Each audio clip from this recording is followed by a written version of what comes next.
Allahu Allahu Allahu Allahu Allah. Ajaran pertama, perhatikan sebelum ke mandi janabah. Ajaran pertama, Nabi SAW tidak ditemukan dalam riwayat berhubungan badan atau seksual di siang hari, selalu di malam hari. Ya, bila Rasulullah SAW berhubungan dengan istrinya itu selalu di malam hari. Jadi kalau bapak ibu ingin mengikuti sunnah, mengikuti Rasulullah, maka usahakan semaksimal mungkin kalau ingin melakukan hubungan lakukan di malam hari, bukan siang. Oke. Sekalipun tidak ada larangannya, tapi Nabi mengajarkan di malam hari. Teruskan. Kemudian setelah masuk kamar mandi, akan melakukan mandi. Setelah selesai, bukan wudhu ya, masuk kemudian akan mandi. Bagaimana cara mandinya, dan mandi itu disebut dengan mandi apa? Dalam istilah fikih, mandi setelah berhubungan suami istri itu disebut dengan mandi janabah atau mandi junub. Saya tulis bahasa Arab ya. Mandi janabah atau junub.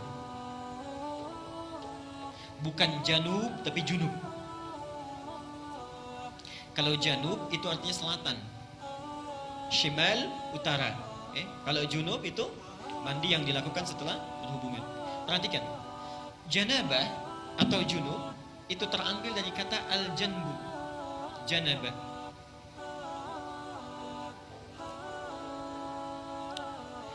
Yang berarti sisi, satu bagian atau pinggir tertentu. Sisi, satu bagian atau pinggir tertentu. Karena itu orang Arab kalau mengatakan saya di satu sisi, kamu di sisi yang lain. Ana fi hadzal janib wa anta fi janibin akhar. Jelas ya? Satu bagian tertentu. Kalau ini ingin dijamakkan, maka jamaknya menjadi junub atau jawanib. Jelas ya? Sifatnya disebut dengan janabah. Jelas sampai sini? Baik. Kenapa mandi itu disebut dengan mandi janabah? Beda dengan mandi yang biasa. Ingin memberi kesan bahwa dalam mandi itu semua sisi, semua bagian yang ada dalam tubuh kita itu mesti tersapu dengan air. Jelas ya? Jadi bukan seperti mandi biasa yang mungkin sebagian ada yang tidak terbasuh. Disebut dengan janabah, semua sisinya mesti terbasuh. Tulis hadisnya. Aisyah, hadis Al-Bukhari, nomor hadis 248. Hadis Al-Bukhari, nomor hadis 248. Al-Bukhari 248. Muslim, nomor hadis 316. Saya ajarkan caranya bagaimana Nabi mengajarkannya. Ini hadis riwayat Aisyah. Nanti yang kedua dari Maimunah binti Al-Harith. Mohon Bapak ya, Ibu fokus di sini. Barangkali sudah puluhan tahun ada yang keliru kita. Oke. Pertama, hadis riwayat Aisyah dulu. Rasulullah SAW ketika beliau hendak mandi janabah, itu yang dilakukan adalah menuangkan air dulu, membasuh kedua tangannya. Ya? Jadi dua tangannya dulu dibasuh. Kemudian setelah itu, ini gambaran umumnya, beliau berwudu seperti wudunya untuk sholat. Jelas sampai sini? Basuh tangan, berwudu seperti wudu untuk sholat. Yang ketiga, dari bejana yang sudah disiapkan itu, kalau kita mungkin gayungnya sudah ada, mengambil sebagian air, kemudian menyela-nyela rambutnya, diratakan dengan tangannya. Jadi tidak langsung menyiram air Pak ya. Tidak langsung menyiram air Ibu ya. Jadi yang pertama ingat, air diambil untuk basuh tangan kita dulu. Yang kedua apa? Berwudu seperti wudu untuk sholat. Sebentar Pak, itu riwayat hadis Maimunah. Oke, saya sampaikan bagian pertama dulu. Nanti diperinci di Maimunah binti Al-Harith. Yang kedua apa? Berwudu dulu. Yang ketiga apa? Menyela-nyela kepala atau rambut ya, rambut kita. Yang keempat, kemudian mengambil air, membasuh, menyiramkan di kepala keseluruhan. Belum ke sini dulu, belum ke badan ya. Baik. Saya ulangi pelan-pelan. Satu, mencuci tangan. Kedua, berwudu seperti untuk sholat. Ketiga, menyela-nyela rambut, meratakan keseluruhan. Keempat, menyiram rambut keseluruhan di kepala. Setelah itu, baru disiramkan secara keseluruhan. Jelas sampai sini? Disiramkan secara keseluruhan menggunakan sabun dan seterusnya. Ini gambaran hadis yang pertama yang umum sifatnya. Oke? Baik. Coba kita lihat.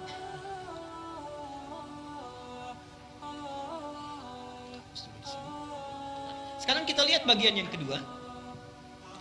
Ini riwayat siapa tadi? Aisyah radhiyallahu anha.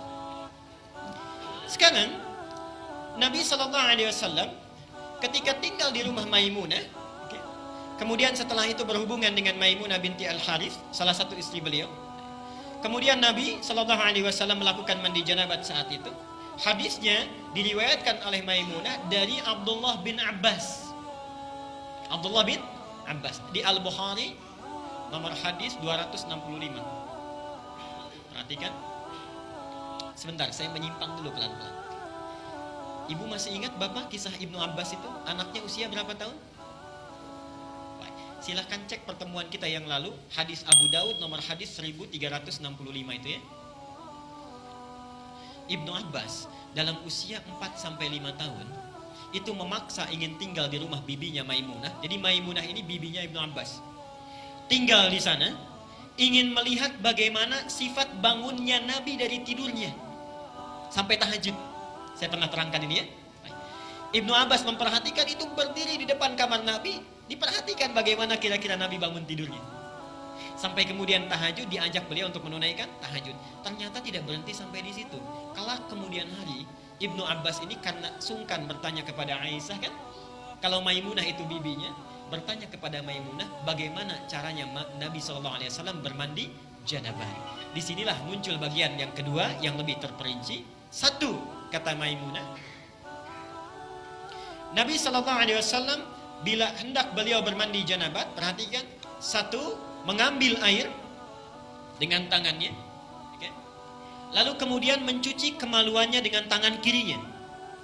Nah, kalau Bapak tadi sampaikan, kalau ingin cari referensinya, itu bukan riwayat yang Aisyah, tapi riwayat Maimunah binti Al-Harith. Ini bagian yang pertama.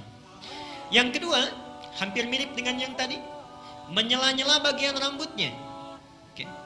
Bagi perempuan, ada dua cara. Boleh diikat, dikepang, karena Maimunah itu juga pernah diikat, dikepang. Langsung bertanya pada Rasulullah, ya Rasulullah, apakah saat mandi perlu aku uraikan rambutku? Kata Rasulullah, tidak perlu, cukup kamu guyur semuanya itu, dan bila telah merata sah mandimu. Jelas ya? Baik. Kemudian setelah diratakan, lebih baik kemudian bisa diuraikan. Setelah itu selesai, kemudian diguyur, selesai sampai sini, baru kemudian berwudu seperti wudu layaknya sholat. Tapi kaki belum dibasuh. Kaki belum dibasuh. Saya ulangi, ambil air, basuh kemaluan dengan tangan apa? Kiri. Setelah itu menyela-nyela kepala. Setelah itu ambil air, kan? Basuh, baik siram, berwudu seperti layaknya wudu, akan sholat, tapi kaki kita belum dibasuh. Jadi cuma sampai telinga ya. Setelah itu siramkan secara keseluruhan. Terakhir setelah selesai baru cuci kaki. Jelas sampai sini? Ini bisa ditemukan di Al-Bukhari nomor hadis 265. Nah, dari sinilah kemudian ulama menggabungkan kedua hadis ini, dibuatlah susunan yang lebih lengkap. Mas ya? Baik, jadi dari yang pertama kalau kita gabungkan dua hadis ini, pertama mengambil air, cuci tangan dulu, riwayat Aisyahnya. Setelah tangan dicuci kemudian mencuci kemaluan. Setelah itu selesai, ada yang terlewat tadi. Kalau di zaman Nabi, setelah mencuci kemaluan, dibasuh dengan air, lalu Nabi menepuk-tepukan ke tanah atau ke tembok. Ya. Itu maksudnya menghilangkan barangkali sebagian kuman-kuman yang masih menempel. Sifat tanah kan bisa menghilangkan, karena dulu belum ada sabun seperti sekarang. Kalau Bapak ingin ikut, Ibu ingin ikut sunnah Nabi, ikuti dengan cara yang cerdas. Jangan setelah dibasuh, tempel-tempelkan ke tembok ini. Cukup pakai sabun, dicuci dengan sabun. Saya ulangi dari awal. Tangan dibasuh dulu, basuh kemaluan, kemudian cuci dengan sabun. Setelah itu sela-sela kan? Baik ya, sela-sela, basuh kepala keseluruhan, berwudu seperti layaknya untuk sholat sampai kakinya. Satukan, sampai kakinya. Baru setelah itu dibasuh secara keseluruhan, mandi dengan rapi. Kalau sudah dilakukan tidak perlu wudu lagi. Ya, tidak perlu wudu lagi. Ada sahabat bertanya, ya Rasulullah, apakah saya perlu setelah mandi janabat itu berwudu kembali? Kata Nabi, harus seperti mandi apa lagi untuk membersihkan? Bahasanya metafor, harus seperti mandi apa lagi? Artinya setelah wudu setelah mandi tidak perlu wudu lagi. Jelas sampai sini?